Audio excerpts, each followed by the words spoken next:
Good afternoon and welcome to a live lesson for students. My name is Curtis Brown. I work for Texas Instruments and I'm joined here by my friend Eric Archer, who's also a science guy at Texas Instruments. Eric's going to lead us through a lesson today using maggots, flies, and flesh to solve a mystery. So we are crime solving today. Super excited about that process, and Eric's going to teach us a little bit about the science behind forensics and things that happen there. So really excited about that. But before we get started, I just want to again say thank you to all of the teachers who have made incredible efforts during this time. I know that school is either just gotten out or about to get out, or maybe you've got about 4 or 5 weeks left. I know there's some districts still have quite a little ways to go. But whatever your situation, I truly thank you, teachers, for the hard effort that you guys have put in into educating your students in this trying and difficult and truly strange times for all of us. We really appreciate that. And students, kudos to you for hanging out with us this afternoon, jumping on and learning a little bit about science. Really excited to have you guys here. Happy to be able to do this. So Eric, if you're ready, we can go ahead and get started. All right, thanks a lot, Curtis. And I share those remarks that Curtis just made about teachers and students, dealing with all of the changes caused by the situation everybody's in right now. So thanks for joining us. We hope you enjoy this. This presentation. Hey, Carrie, it says that the host has disabled participant screen sharing. So I was hoping maybe you can open that up for me. And while we're waiting on that, basically what we're going to cover today is we're going to look at a situation where we have a decomposing corpse, not the funnest subject in the world, but a decomposing corpse that has been found in the field. And we're going to look at all the clues that the corpse itself have left behind, and then try to work our way back to figure out the identity of that particular of that corpse. And so so that's what we're hoping to do. Having a little bit of technical difficulties here. Let's see. I just need to share my screen. It says host disabled participant screen sharing. Let's try it now. Oh, that is not working. All right, stay tuned, folks. As we're working through this, it's always the way it goes. You get issues with screen sharing when you're trying to do a live presentation. But the program itself can be found on a website called www.stemhollywood.com. So stemhollywood.com is the website, and you can go there, and basically any of the activities are available for free. So you just need to. Oh, there we go, Carrie. Thank you. I got it now. Any of the activities are available to you for free, and so that out of there, and hopefully you can see my screen. Hey, Curtis, can you give me a shout out if you can see my screen? You are all good to go, buddy. Awesome, appreciate it. Thank you so much, Carrie, for making that work. So yeah, let me go back up a little bit here and talk about this activity, STEM Behind Hollywood. And so basically, you go to this website, and with the TI software, which by the way you can use and download on your computers, PC or Mac. You can open up any of the activities that are on our website, and one we're going to work on today is called Body of Evidence. And so, like I said, you just go here, download this TNS document, and you're good to go. Now, STEM Behind Hollywood is a program that we created a few years back with the Science and Entertainment Exchange. And basically, they're responsible for taking real scientists, real engineers, real medical professionals, and teaming them up with Hollywood producers, actors, actresses, that kind of thing. And so what they do is then they work through how to bring a little more legitimacy to some of the movies and TV shows that you guys probably enjoy watching. So this is the Science and Entertainment Exchange website. They've worked on films such as Tron Legacy, this one called Priest, one called Mental, The Green Lantern, you may remember. I think that was Ryan Reynolds in that one. Battleship, Contagion, which is kind of appropriate for the time we're in right now. Prometheus, and then a bunch of the Marvel movies. So Avengers, Thor, and Doctor Strange. So they use these scientists to try to understand how can we bring legitimacy to some of the scenarios in the movies. So for one example, in Thor, if you saw Thor, you may remember the whole Rainbow Bridge thing where basically he can beam himself from one place to the next.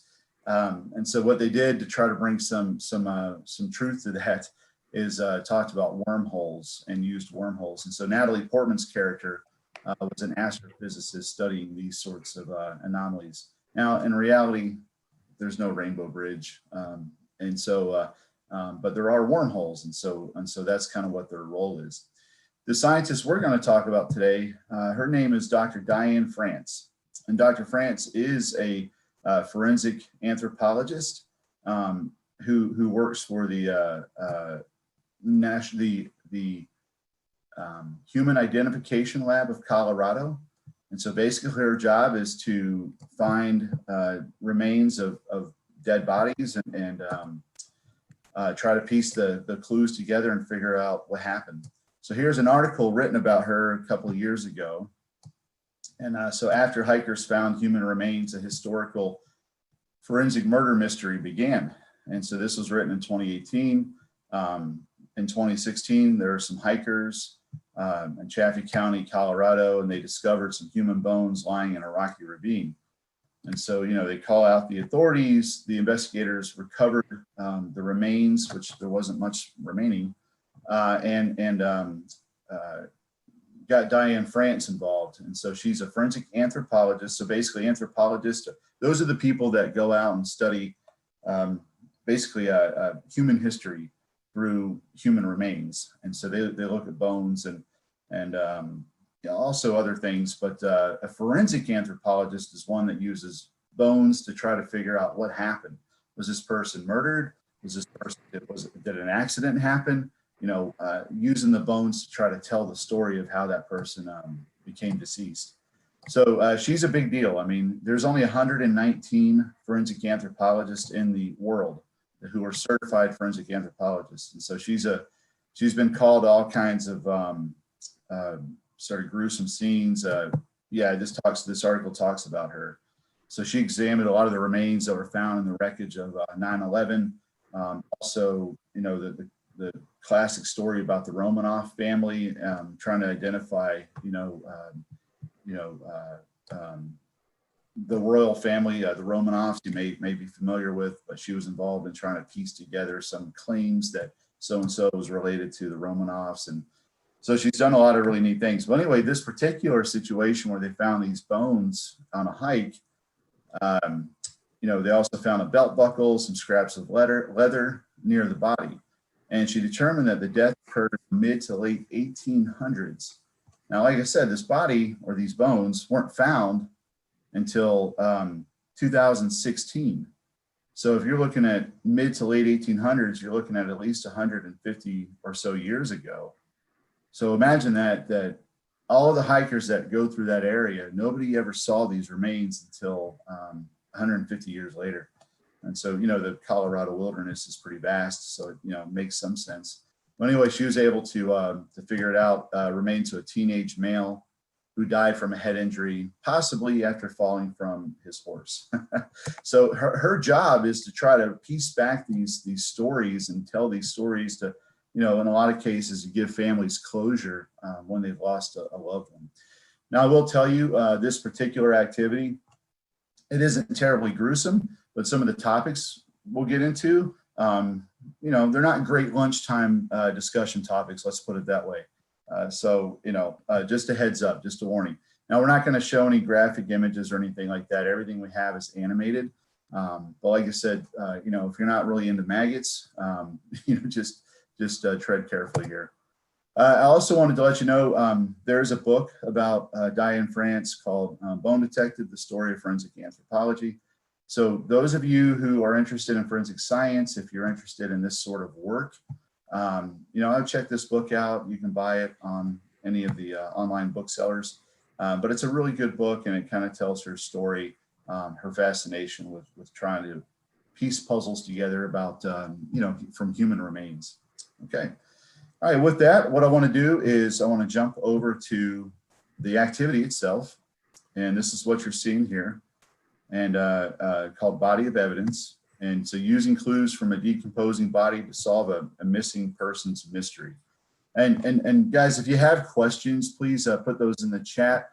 Those questions will get funneled to me, and I can help answer those while we go along. Now, my personal background is not forensic anthropology. This activity was written from a few of us. I was involved in writing it, as well as a biology teacher in South Dakota, a good friend of mine, and then also Dr. France. So Dr. France is the one that kind of directed us and told us, you know, what to add to the activity. And the first images that she sent us, let's just say, there's no way those were going in the activity. There's some pretty gruesome images. She's in a very special line of work, and without her, you know, a lot of families wouldn't be able to tell who their you know, what happened to their loved ones. So her work is extremely important, but it's you know, it's not for the faint of heart. Let's put it that way. Okay, here's the deal. So we're going to go through this activity. You guys may want to use your phones to take pictures of these screens, because in a lot of these screens there are clues. At the end of the activity, I'm going to ask you guys to make a prediction of who this body belongs to, okay? And you know, and why you think that. You can't just make random guesses without having some justification as to why. So you guys can use the chat for that. I wouldn't make any guesses now. Wait till we get a little more data. But like I said, I'm going to leave these screens up here, talk through them a little bit. But my advice to you is to kind of take a quick little screen grab with your phone, possibly, and or just take some notes on a piece of paper, and try to figure out what the most important information is on each of these pages. There are clues on each page. So here's page 2, breaking news alerts. July 18th, 3:36 p.m. Local police have been informed of a body of a male victim that's been discovered in an open field just outside the city limits. The decomposing corpse appears to be between the ages of 30 and 50.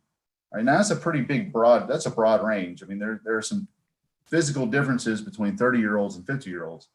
So they've kind of narrowed it down, but what that tells us is it rules out everybody who's maybe under 30 and everybody who's over 50. So now our pool of possible people who this body belongs to goes from this down to this.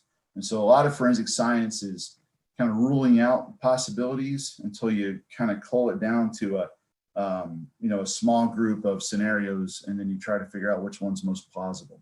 And that's what we're doing today.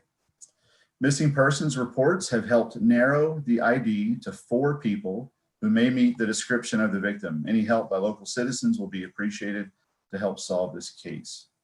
Okay, hopefully you were able to capture some information on this page. I'm going to go ahead and move on.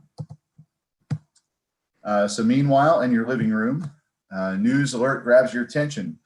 You are a forensic anthropologist, and you often help with these kinds of cases.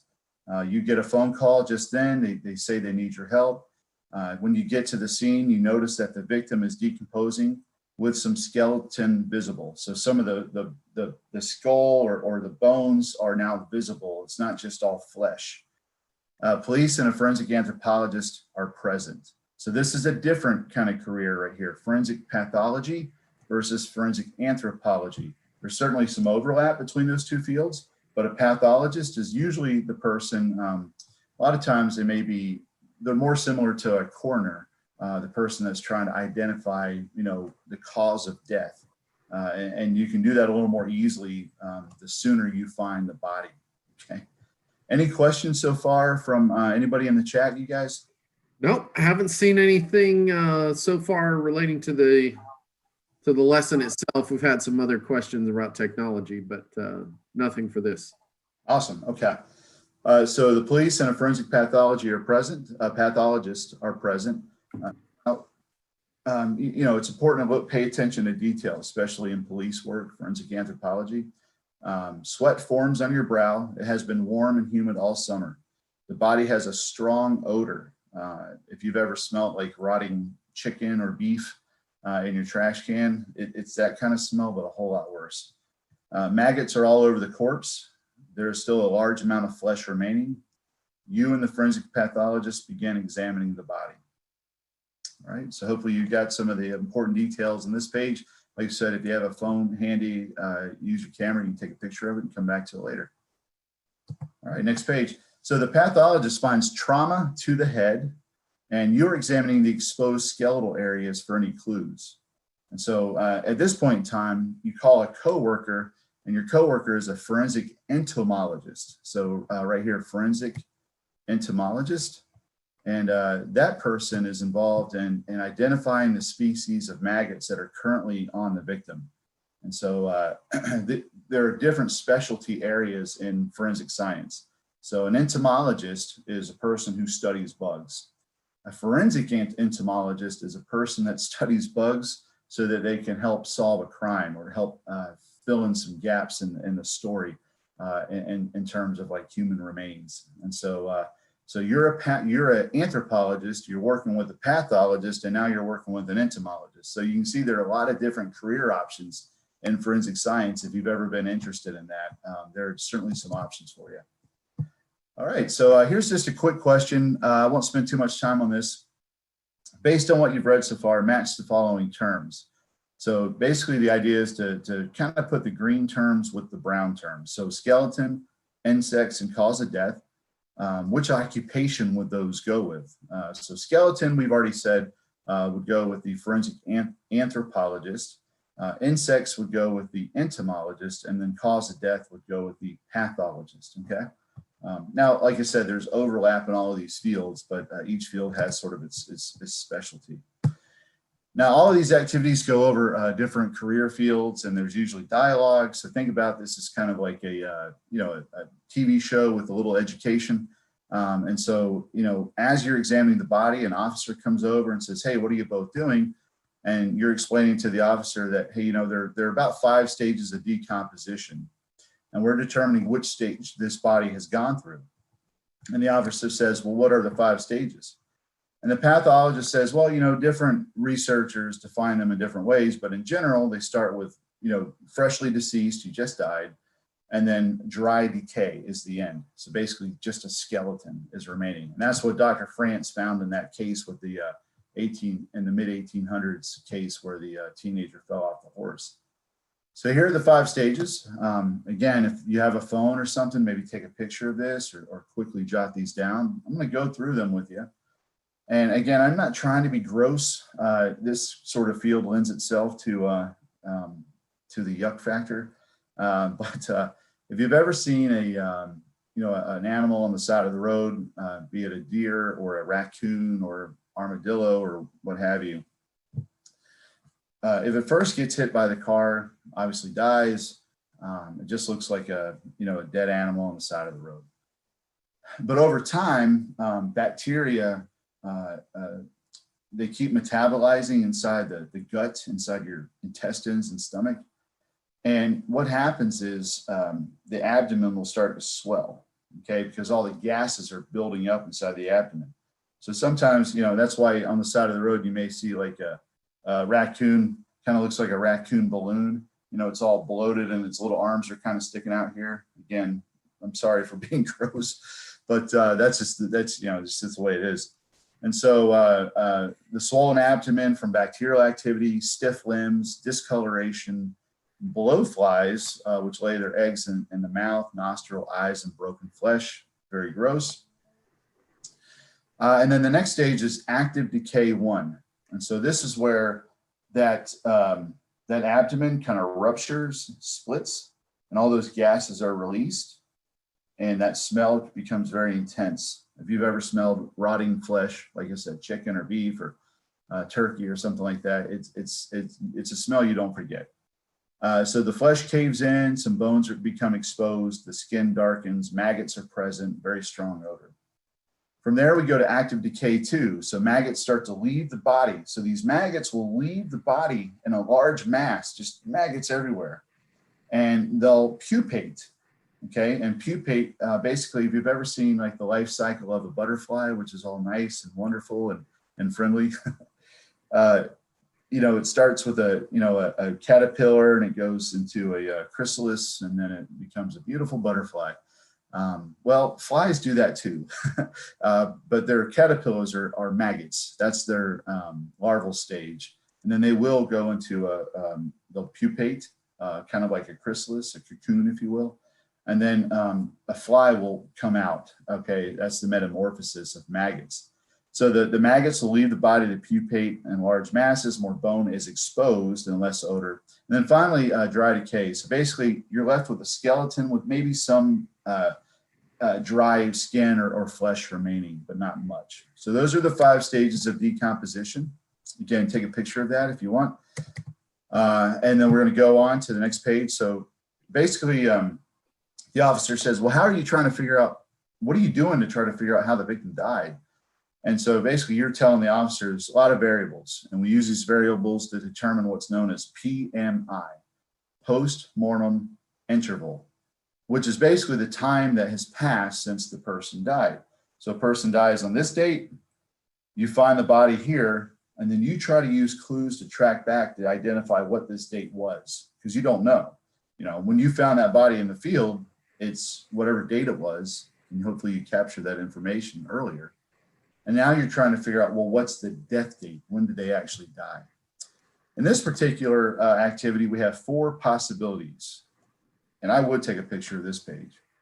4 individuals who are missing persons, and they all fit the description. Male, ages 30 to 50. And these are the dates in which they became missing, okay? So Joe Vaughn, Cy Walker, John Bolo, Cal Rissi. And by the way, these are all fake names. These aren't actual missing persons. These are employees that Curtis and Carrie and I work with. So they just volunteered their pictures, and we added some silly names. But I love the names, Eric. Those are fantastic. Yeah. Those names are a little bit of a hat tip to a very popular space themed science fiction series. So some of you guys may figure that out just by the names. You're welcome to add that to the chat if you want. But anyway, take a look at this page. It has got some useful information that you'll want to take advantage of. So check that out. All right, I'm going to move on in about 5 seconds to the next page. Hopefully you guys got this. All right, so I'm going to run through these next few pages very quickly. What information would be necessary to determine which of the 4 missing persons the body may belong to? Check all that apply. Well, you know, average daily temperature and humidity, current stage of decomposition, or dates that each person went missing, a number of days that have passed. So if you have some answers, you can throw those in the chat. You can check all that apply. It's not necessarily just one answer, but most likely temperature and humidity are definitely important. I'll ask you guys that are on the chat, why are temperature and humidity important? And I'll just kind of leave that question out there. You're welcome to answer. Okay, I'm going to move on. Next page. So the decomposition rate of a body depends on a lot of factors, including air temp. Check all that may also play a role in the rate of decom. Humidity, does that play a role? Does the sex of the victim play a role? How much skin's exposed, and what about the presence of scavengers? So Hey, Eric. Yes. On your question 2 on page 10 there. Yeah. I've got somebody, Victor says that all of those will be used and are even necessary in determining which. That's right. Yeah, Victor's absolutely correct. Yeah, temp and humidity certainly play a role. The question I have for Victor and everyone else on the chat is why? Why do temperature and humidity play a role in the rate of decomposition. So that's another question that I want to put out there for everybody. All right, so good job, Victor, for identifying all three of those. That's correct. All right, so question 3. So check all that apply in terms of playing a role in the rate of decomposition. So it might be easier to ask which of these probably doesn't play a role in decomposition. Humidity, the victim's sex, how much skin, how much surface area the skin's exposed, presence of scavengers. And when we say scavengers, we're talking about things like bobcats or coyotes, basically anything that vultures that will come down and kind of pick at the flesh. Those are the kinds of things we're talking about when we say scavengers. Okay. All right, let's go to page 12 here. So as you explain decomposition to the officer, you pull out a tablet to demonstrate these 5 stages with a simple simulation. And that's what we're going to do next. We're going to look at these stages of decomposition so you guys have a better idea of what we're talking about. All right, so here we have, just an animated person, and we have these 4 temperature ranges, and we have arid or humid. Arid refers to very dry air. There's not a lot of moisture in there. Humid refers to there's a lot of moisture in the air. So if you've ever been in Florida in the summer, Louisiana, South Texas, in Houston, you know what humidity is. Whereas if you're in the mountains of Colorado or if you're in Arizona, you know what an arid environment is. Okay, so that's kind of the differences between those. Well, let's take a look. Let's, I'm going to modify this. Let's go to hot and humid. And so we have hot and humid conditions. Day 0, stage 1, this person just died. Okay, I'm gonna pause this for a second. So we have a little key down here. The little black dots are blowflies. The yellow ovals are maggots. I know, gross, I get it. And these little purple sort of squiggly lines represent sort of the smell, the odor. So the more of these, the more odor there is. All right, so there's stage 1, or stage 2 rather. So notice that the person's abdomen is bloated. The skin has sort of this sort of marbled appearance. Some of the skin starting to get very loose on the skeleton, and these blowflies are flying around this person's face. Anybody know why that might be? I'll leave that question there too. You guys can think about that. All right, I'm gonna keep going. Here's stage 3. So the skin is flattened out on the body. Okay, so this would be active decay 1, and we've got some odor, blowflies, a lot of maggots on the corpse, and some of the skeletons starting to show. Hey, Curtis, did you have a question? Well, we've got a couple of comments in here. The temperature, you were asking about whether temperature and humidity impact, or why they impact, why we need to figure out those things. And so Victor jumped back on and says they do help determine how fast the body decomposes. If it's colder, that means there's less scavenging animals to speed up the process. So that's part of it. And then Sadie Kaufman mentions that the temperature may affect the time that it takes for the body to decompose. For instance, if it's colder, it may preserve the remains for a longer period of time. I think about putting meat in the freezer, right? So if we can, we get a steak home from the store, and I know that's kind of difficult to talk about steak. Opposing body. No, but you're absolutely right. That's what it kind of made me think about. I went to the idea of, that's why we freeze meat, right? We can put it in the freezer and it's good for a long period of time, where if we set it out on the counter, it begins to decompose rapidly. So yeah, that's a great, Curtis, thanks for that analogy, because you're absolutely 100% correct. And so is Sadie. If you have, if you go to the store and you buy some meat, like some steaks or chicken, one of the first things you do is, if you're going to cook it right away, you might put it in the fridge until it's time to cook later that day, just to keep it cool. Or else, if you're going to use it next week or something, you'll throw it in the freezer, wrap it up, and throw it in the freezer to keep it from decomposing. To keep it from doing this, which is pretty nasty, it's gross. Sadie agrees with you. It's gross. Yeah. Yeah. And so, so we want to avoid that, especially if we, you pay 10, 15, 20 bucks for a pack of meat. You want to make sure it's going to last. And so I guess the question is why does cold temperature preserve meat? Why is it that the freezer doesn't allow this to happen? So that's a question I want to put out there too. If Sadie or Victor or anybody else on the chat, you guys want to take a stab at that, yeah, go for it. Otherwise, I'm going to keep moving here. Let's go to stage 4.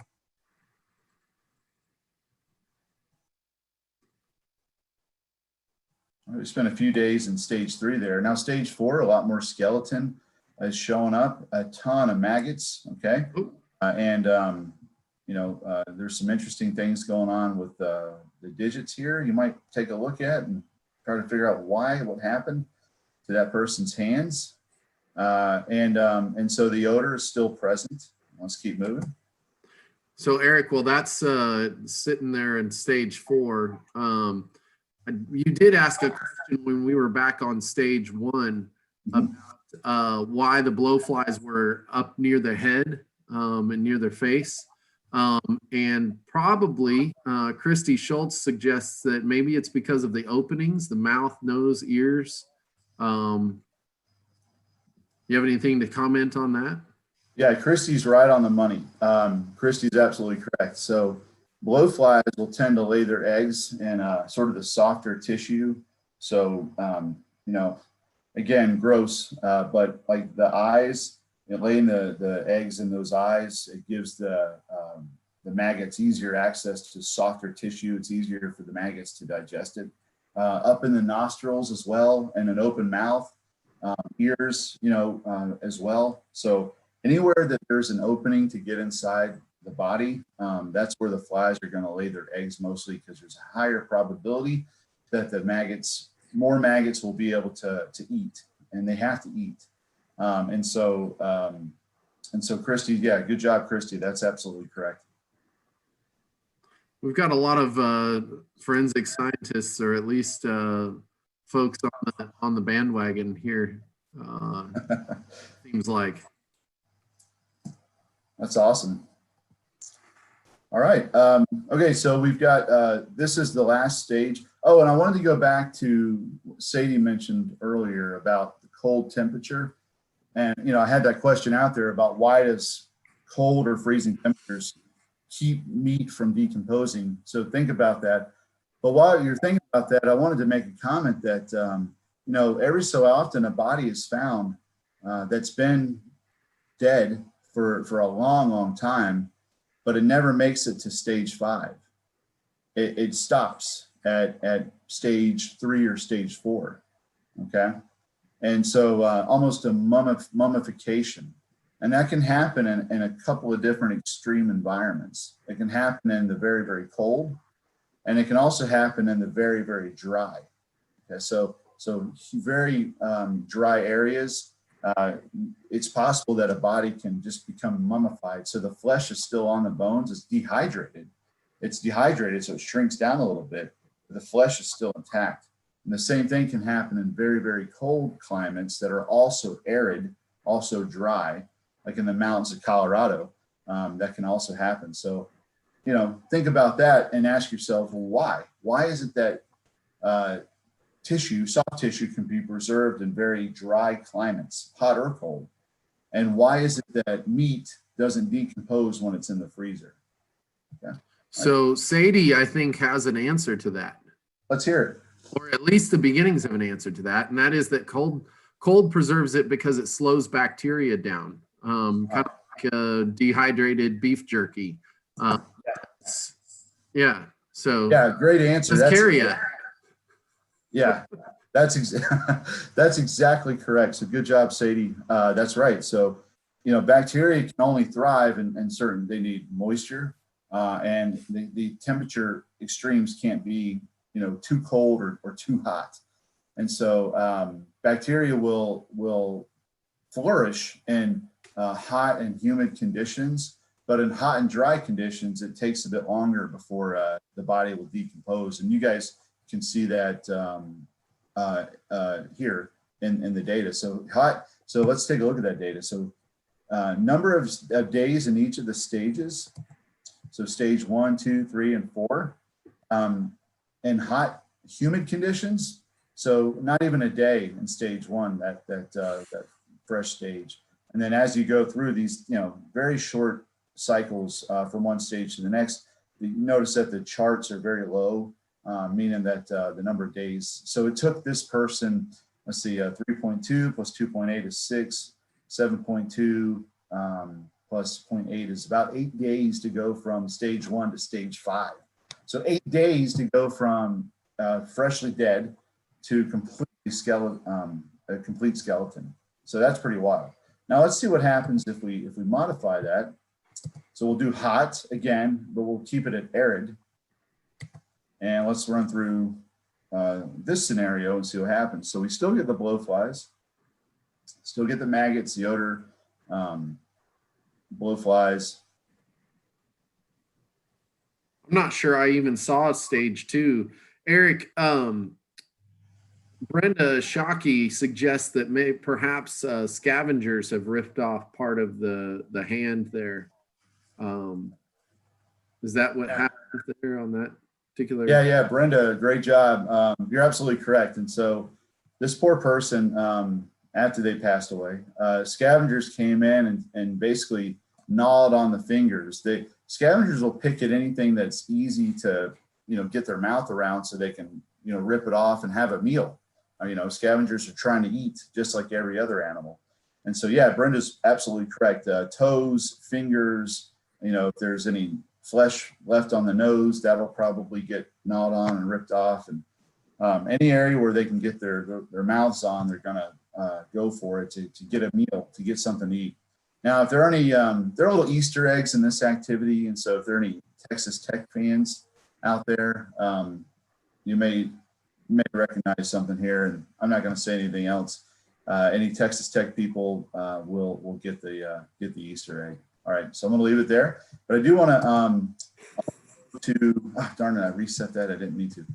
Basically, it took a lot longer for the body to decompose in drier conditions, and so that's what the last one was showing. But let's see what happens when it's cold and dry. All right, now this one may take a bit. So Curtis, if you have any more comments or questions in the chat, this will probably be a good time to chat about them. I don't know that I have any more questions, but I haven't seen any come in, but I'm really glad I finished my lunch before you started this lesson today. Yeah, I hear you. Yeah, this is. I noticed a theme actually among your science lessons that you've been doing. We had zombies a couple of days ago, and you had a lot to say about the grossness of zombies. I wondered what stage those zombies are in, actually. Oh, that's a good question. Yeah. Do they stink? Yeah, I think zombies smell pretty bad based on what we've seen in the movies and television shows. If there are any Walking Dead fans, they'll know that those zombies have a pretty good odor. Oh, by the way, zombies aren't real. Yes, that's correct, Curtis. Zombies are not real.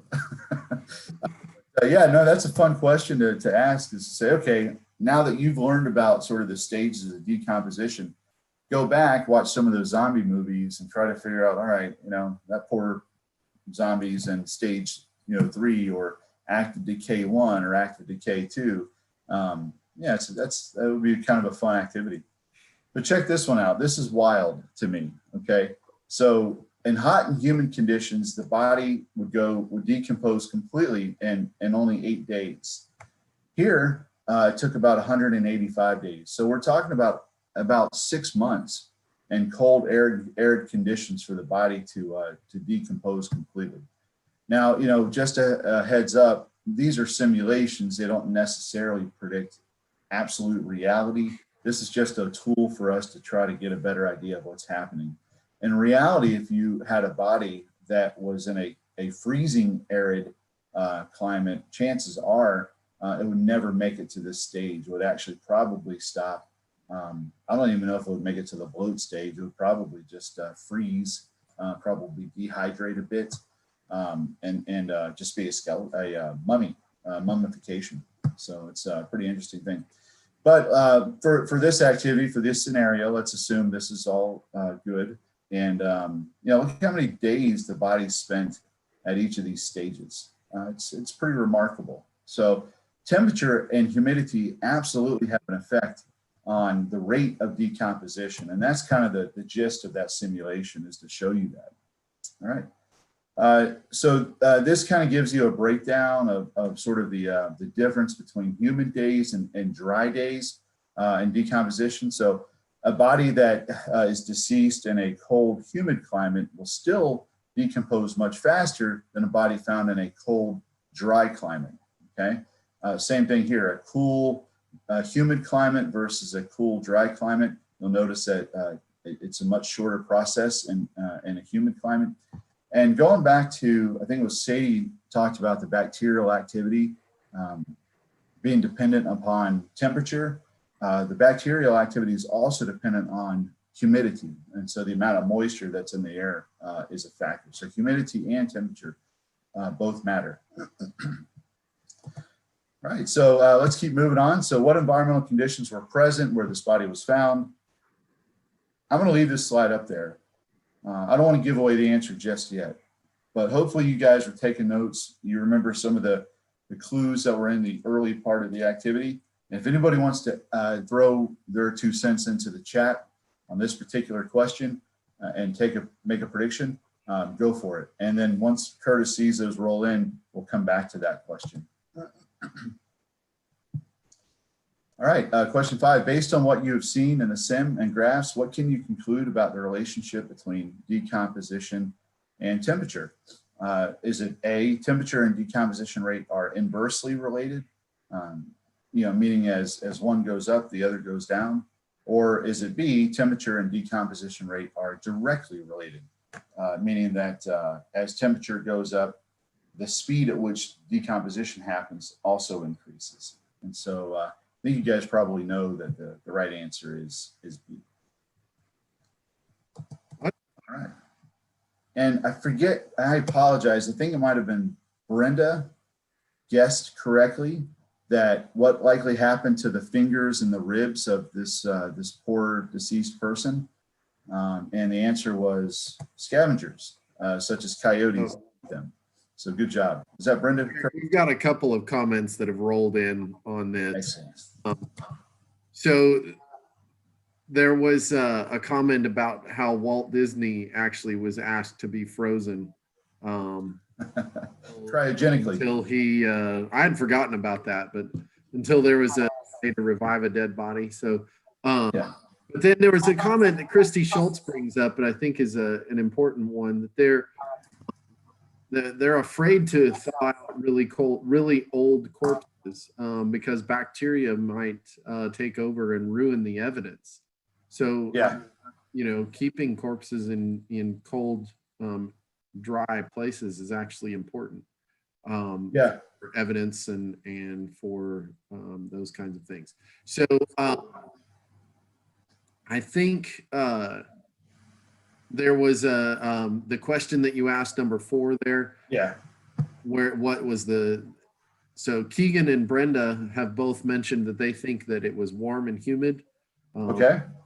The temperature and humidity that you had noted. And somebody did ask if we ever found out the day the body was discovered. I believe that was revealed on the first page. That's correct. Yeah. Anybody want to take I'm not going to show that page again just yet, but I will. But yeah, that's right. Did anybody find that the day the body was found? Does anybody remember that? You can put your answer in the chat if you know it. If not, we'll come back to that later. I just wanted to see if you guys We just heard Isa mentions that it was July 18th. And Isa is correct, July 18th. So well done. Very, very good. What's fun about this activity is it kind of tests your observational skills. You have to kind of, now if you had this activity right in front of you, of course, you could go back and review those notes, but I've been hinting around along with the activity just to get you guys thinking about this stuff. So very good. That's right. Body was found on July 18th, and the conditions that the body was found were warm and humid. That's really important information for our forensic anthropologist in this particular activity. So great job, everybody. It looks like you guys are very good, very observant. And then Curtis, I was going to mention something too. Christy was talking about it's important that they don't remove the body from certain conditions, like dry conditions. Another thing to think about is when you take that steak out of the freezer, it will actually decompose a little bit faster than if you were to just buy a fresh steak and put it on the counter. And the reason is because our cells are primarily water. Everything in our cells is, majority of our cells are mostly water. And so when you freeze water, okay, water doesn't contract, water actually expands. And so think about the cell membrane. If ice forms inside the cell is going to tear, it's going to rupture. And so when you defrost that steak, those cells have already been sort of degraded. And so the process for decomposition is going to accelerate. So something else to add to Christy's observation, which she's absolutely correct. All right, let's say you got about 15 minutes left. I think we're right on track, so this is good. Based on the body position and which parts are clothed and protected from the elements, which of the following statements would you predict would be true? Different parts of the body could decompose at different rates, or all parts of the body would decompose at the same rate. It's a little bit of a loaded question. I think we put some pretty good hints within the question itself. So yeah, the question is if you find a body that's clothed, but the hands and the face and maybe the lower part of the legs, if they're wearing shorts, are exposed, do you think the clothing would help decrease the rate of decomposition? That's really the question. All right. So you guys can mull over that one for a few minutes. All right, and so I'm going to keep moving on. Curtis, if anybody wants to address that question, let me know. Otherwise, I'll address it here in a few minutes. I'll let you know. All right, so you show the simulation to the officer, seems stunned, and the officer says, well, what do maggots have to do with decomposition? And I think, I apologize, I wrote it down. I thought I wrote it down, but I must have missed it. It may have been Sadie or Christy that mentioned that blowflies lay their eggs in the soft, moist tissues in the body, such as eyes, nose, mouth, broken flesh. The eggs will hatch, and the larvae, that is maggots, will feed on the body tissues. Thousands of maggots will be present on and inside the body.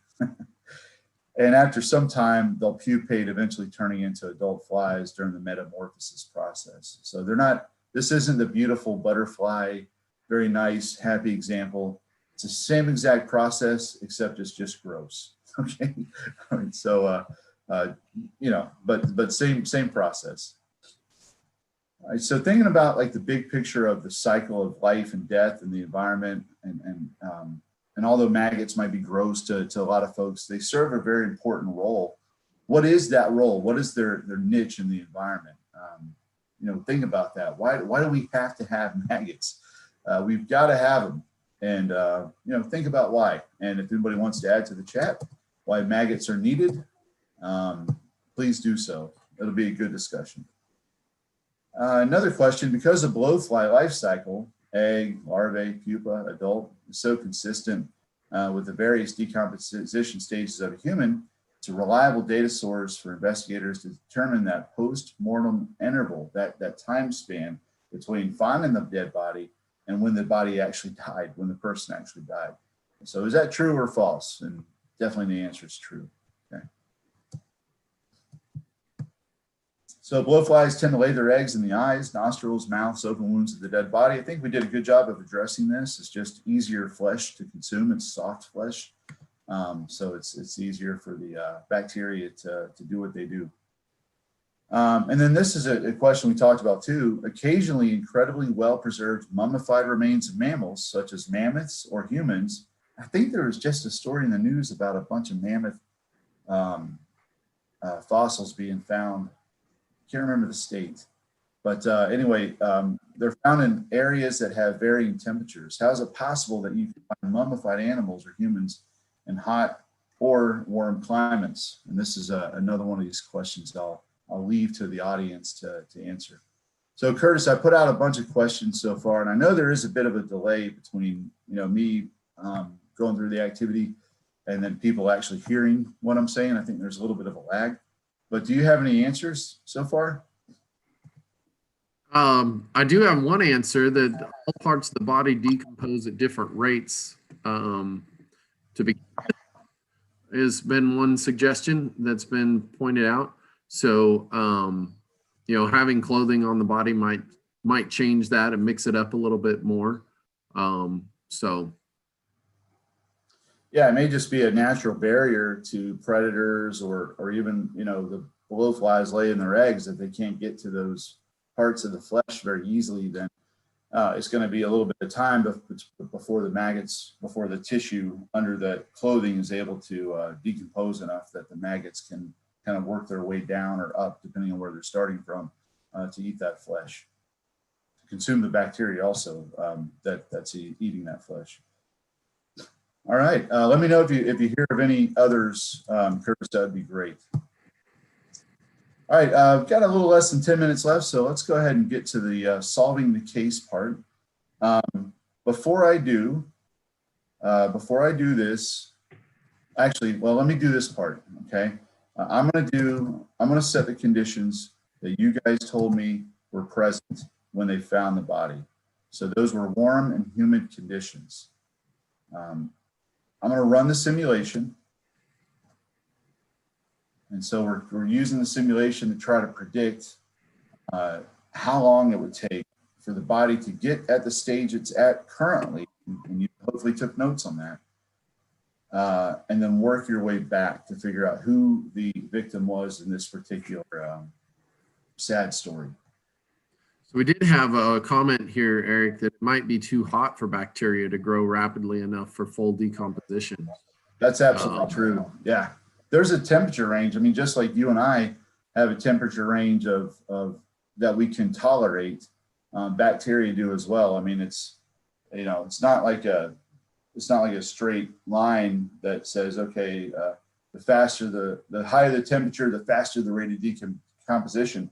It's probably more of like a leveling off and then a total drop off, just because bacteria are made of proteins and other structures just like we are, and those proteins are susceptible to temperatures, different temperature ranges. So Eric, ISA's got a pretty good solution here, I think. So some good justification. So the body was found on July 18th, right? Yep. It's been warm and humid all summer, and the body seems to be in active decay stage 3. Stage 3, active decay 2. Okay. And based on that information, she believes that it's Cy Walker. Okay. All right. So we have our first. Is that our first prediction? That is the first prediction. All right. Does anybody else have a different prediction? And if so, why? And while I'm waiting on that, let's go through ISA's scenario here. So ISA said that the body was found at stage 3, I believe, which would be 7.2 days, give or take, because there's a period of time, a number of days that you're in within one stage. So it's not like you're going to pinpoint an exact day, but you can give yourself a nice range of days and then try to compare that back to the missing persons and see what happens. So 7.2 plus 2.7 would be 9.9, I think. Plus 1.8 would be, very good. 0.7 days. All right, 1.8. What is it, Curtis? 10.7 days, right? 10.7 days. Or sorry, 11.7 days. 11.7 days. That's good. Okay, and so what we would have to do next would say, okay, well, based on the missing persons, report which one of these people went missing in enough time for the body to be at active the stage, or stage 3 active decay 1, actually. Yeah, that's what he put. Yeah, active decay 1. perfect. Yeah, and so ISA said that okay, well, if we have roughly 12 days, we work ourselves backwards from July 18th, which would put us around July 6th, right? And so which one of these bodies, well, let's see. Let's go through them one by one. Joby Vaughn went missing June 12th. Based on warm, humid conditions and rate of decay, Joby Vaughn would have been a skeleton, would have been stage 5. Assuming every one of these people went missing the day they died. They were missing the day they died. We're making some assumptions here. That may not be true. Joby Vaughn could have been living up until July something and then passed away. But for this activity, we're just going to assume that it's based on the date that they went missing. Same thing with John Bolo. John Bolo went missing way back in May. And so John Bolo would have ended up being a skeleton as well. Now, Cy Walker went missing July 9th. And when we worked ourselves backwards, we said, it probably was around July 6th. That's only a 3-day difference. That's a pretty close, pretty good estimate here. And then Calrissian, June 30th, also pretty close. But based on the rate of decay, Calrissian probably would have been in stage 4 or stage 5, not stage 3. And so I think ICE is correct. In fact, I know ICE is correct. So well done, ISA. The answer is Cy Walker. And by the way, this is a TI employee, still very much alive. Also the star of our very popular zombie apocalypse activity. I was just gonna say, I wonder if this activity was released prior to the zombie activity. I wonder if there's some link there. Yeah, yeah, he's a lucky person, or a very unlucky person, I guess I should say. All right, so good job, ISA. Hopefully you guys understood what ISA did. ISA said, okay, I know the date the body was found. I know the conditions in which the body was found. I know the stage at which the body was found. And I know which of these missing persons, which day they went missing. Our assumption is that's the day they also passed away. And so working backwards, you said the only likely candidate, the most likely candidate is Cy Walker. So great job on that forensic anthropology work to ISA and everybody else who were able to figure that out. And so good job. A little bit of time remaining here, and then I have to turn it back over to Curtis. So remember, today we learned about post-mortem interval. We learned about the 5 stages of decomposition and how those stages can tell us a little bit about, give us some clues as to how long that body's been deceased. And then the role that weather, temperature, and humidity also play, as well as scavengers, play in helping you piece together the clues to try to figure out the PMI. So great job, everybody, on that.